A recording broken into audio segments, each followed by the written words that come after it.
E aí, galera, beleza? Na aula passada a gente falou sobre esses exercícios, né?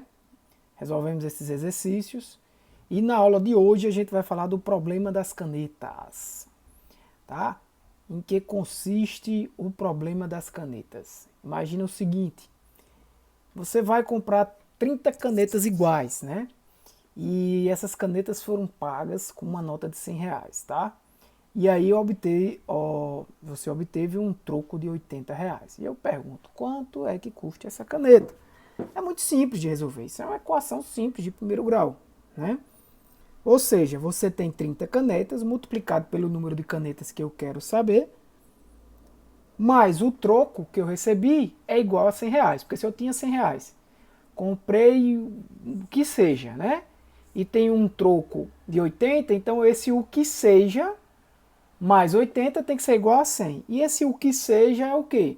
Aí eu digo, eu sei que eu comprei 30 canetas. Esse o que seja aí foram 30 canetas, mas 30 canetas não é real. 30 é 30, né? O número 30 é a quantidade de canetas.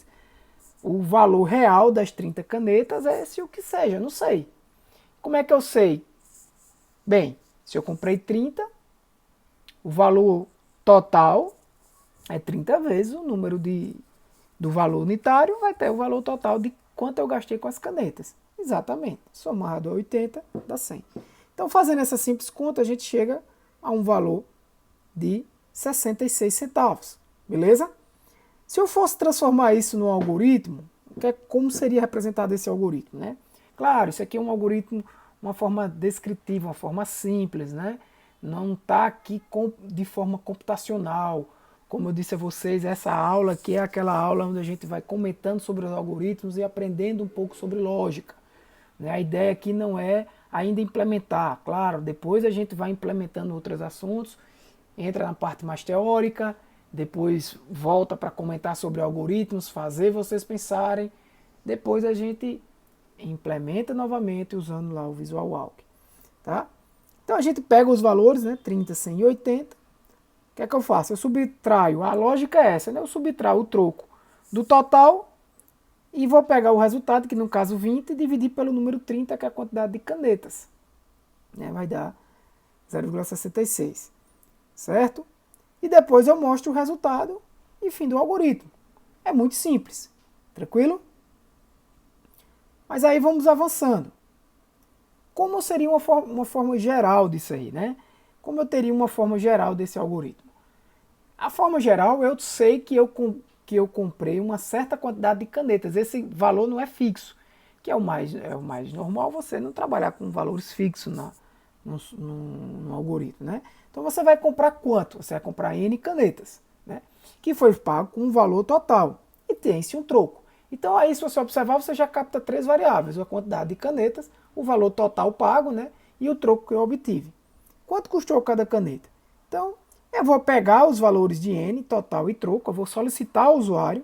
Observe que aqui eu coloco descritivamente. Pegar os valores N, total e troco. Isso é como você deve iniciar um programa. Tá claro, a não ser que você já tenha uma certa experiência e vai fazer um programa simples desse, um software, um algoritmo simples, você vai direto para o código.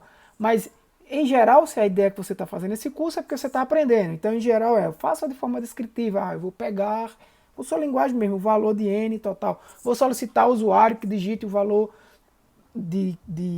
os valores de N, que no caso é a quantidade de canetas que ele comprou, o total que ele pagou e quanto ele teve de troco. Feito isso, eu vou pegar subtrair o troco de total e dividir o resultado por N. E depois atribuir esse resultado, no caso, a uma variável e mostrar o resultado, né? Isso é descritivamente muito simples, tá? Mas aí, eu tenho alguns questionamentos a fazer com esse algoritmo. A proposta anterior tem algumas restrições. Quais? Né? Quais são as restrições? Mesmo aquele algoritmo geral.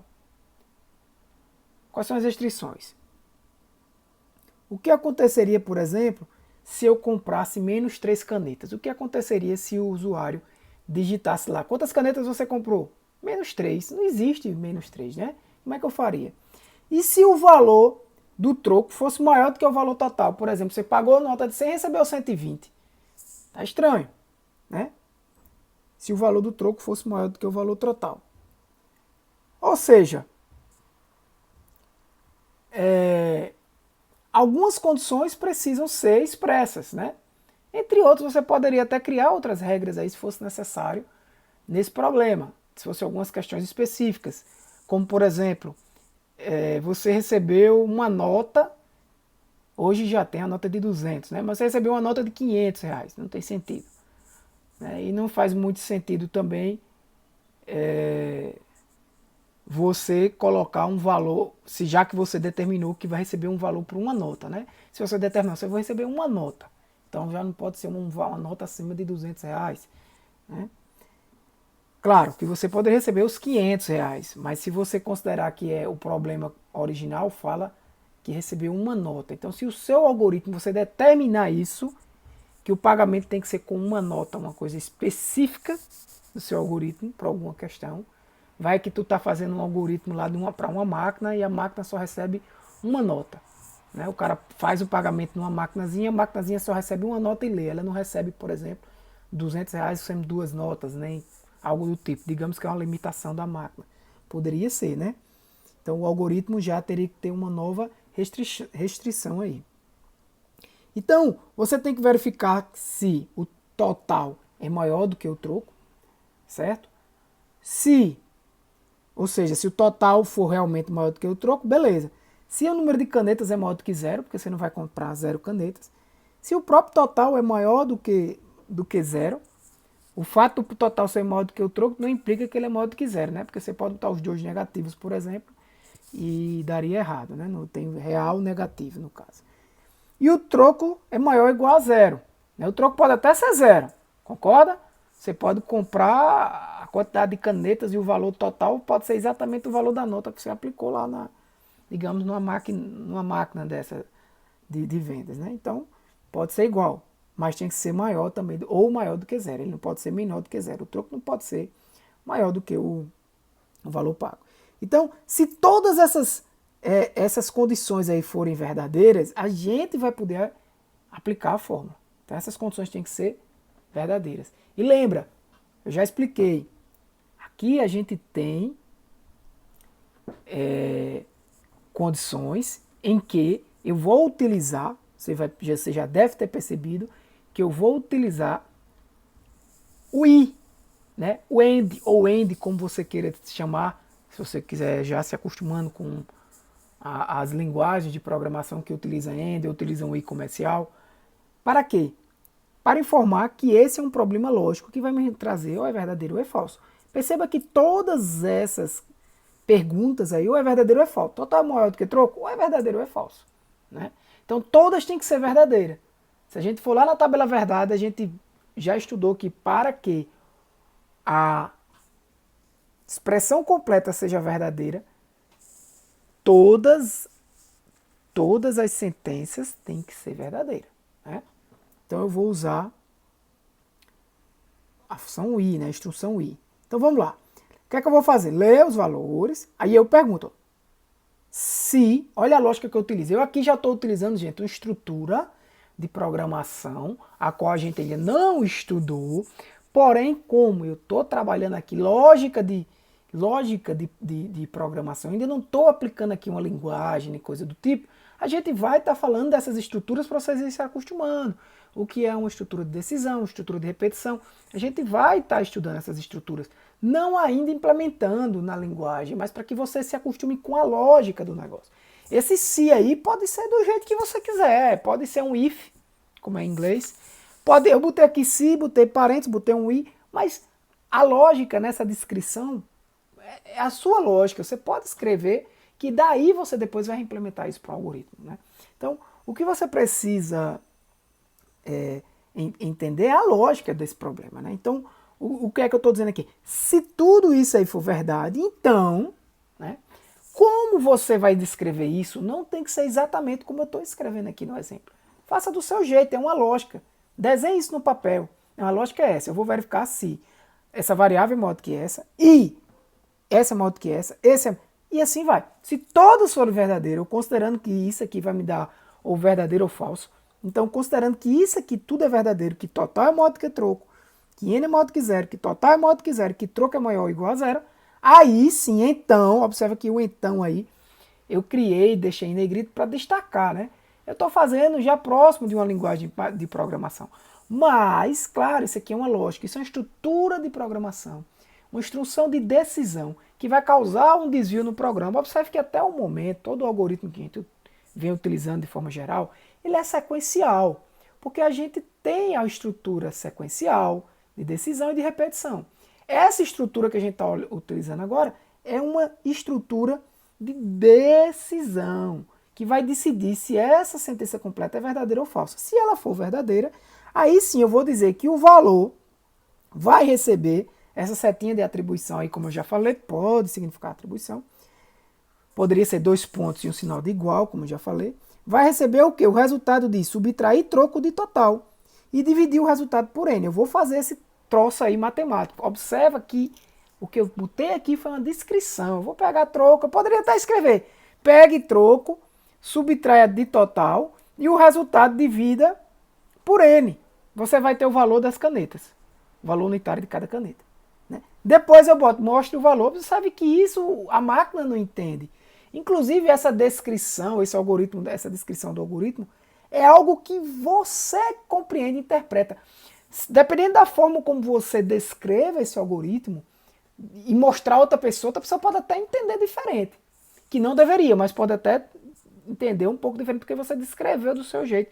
Mas tente, claro, ao máximo descrever de forma mais universal. Mas quando vai para a linguagem computacional, aí não. Aí o que a máquina vai entender ali é uma coisa só. Ele é exato.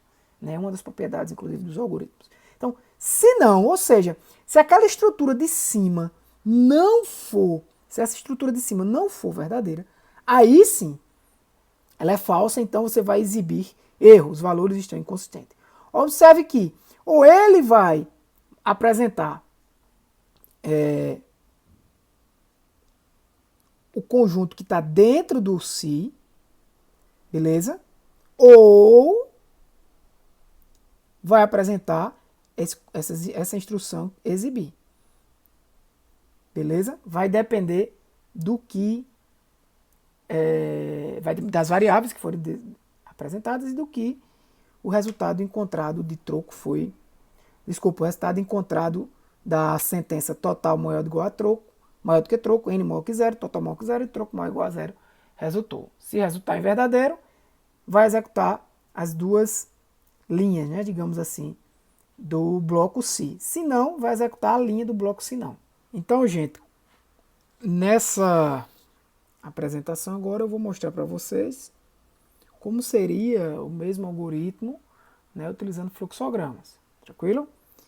Fluxogramas, como vocês já sabem, cada símbolo desse tem um significado, como por exemplo, o trapézio significa entrada de dados, e assim vai. Né? Então, a ideia do fluxograma é que você represente esse algoritmo de forma mais universal, né? Que você possa fazer com que outras pessoas leiam aquele fluxograma e compreendam o que você está querendo dizer. O losango também é uma estrutura de decisão, né?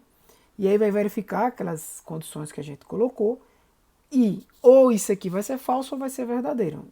Uma questão lógica, né? Um valor lógico aí. Então, se for verdadeiro, valor vai receber total, menos troco dividido por n, aí já uma representação mais matemática, né? E depois a gente vai mostrar o valor, né, na tela. Tranquilo? Mas, se for falso, observando aí do lado esquerdo de quem assiste, né? Vai apresentar valores inconstantes, ou inconsistentes, melhor dizendo. E aí todos vão levar para o fim do algoritmo. Tranquilo? Então essa é uma outra forma de você apresentar seu algoritmo, usando fluxogramas. Ainda não é uma visão computacional, uma forma computacional de implementar isso da máquina compreender através de uma linguagem de programação. E para concluir, eu vou apresentar o mesmo problema que a gente já apresentou, só que colocando comentários. Isso é importante que vocês conheçam já o que são comentários na programação. Você comenta linhas para que você entenda no futuro o que você fez, até você mesmo entenda. ou para que alguém que for ver seu código, se você trabalhar numa empresa, outra pessoa que for ver seu código, possa compreender. Então, o primeiro eu coloquei, esses valores quaisquer são informados pelo usuário. Esse comentário ele não é compilado, não é executado, tá? Pelo sistema operacional, nem pelo compilador, tá? Não é compilado. Então, geralmente, né, nas linguagens isso não acontece. Então, garante-se que as condições foram atendidas, ou seja, a partir do momento que ele entrou no verdadeiro, tá no então ele está nesse bloco aqui que garante que as condições foram atendidas, e o resultado aí, nesse caso da primeira linha, existe e é maior do que zero, se as condições forem atendidas, né? E depois mostra o resultado final, que é maior do que zero. Se a sentença anterior foi falsa, aí não, aí beleza, aí vamos para o outro bloco, que vai exibir os valores estão inconsistentes, né? Então, pelo menos uma das condições não foi atendida para que ele entre nesse lado falso. Lembrando que se eu tenho várias sentenças e eu utilizo ali entre elas o i, né? Utilizando lá a tabela verdade, o i, conjunção i ou and, você precisa que todas sejam verdadeiras para que a sentença completa, né, seja verdadeira. Beleza? Então, gente, é isso aí. Por hoje é só. Um abraço a todos. Valeu, meu irmão. Valeu. Um abraço. Que Deus te abençoe. Fui!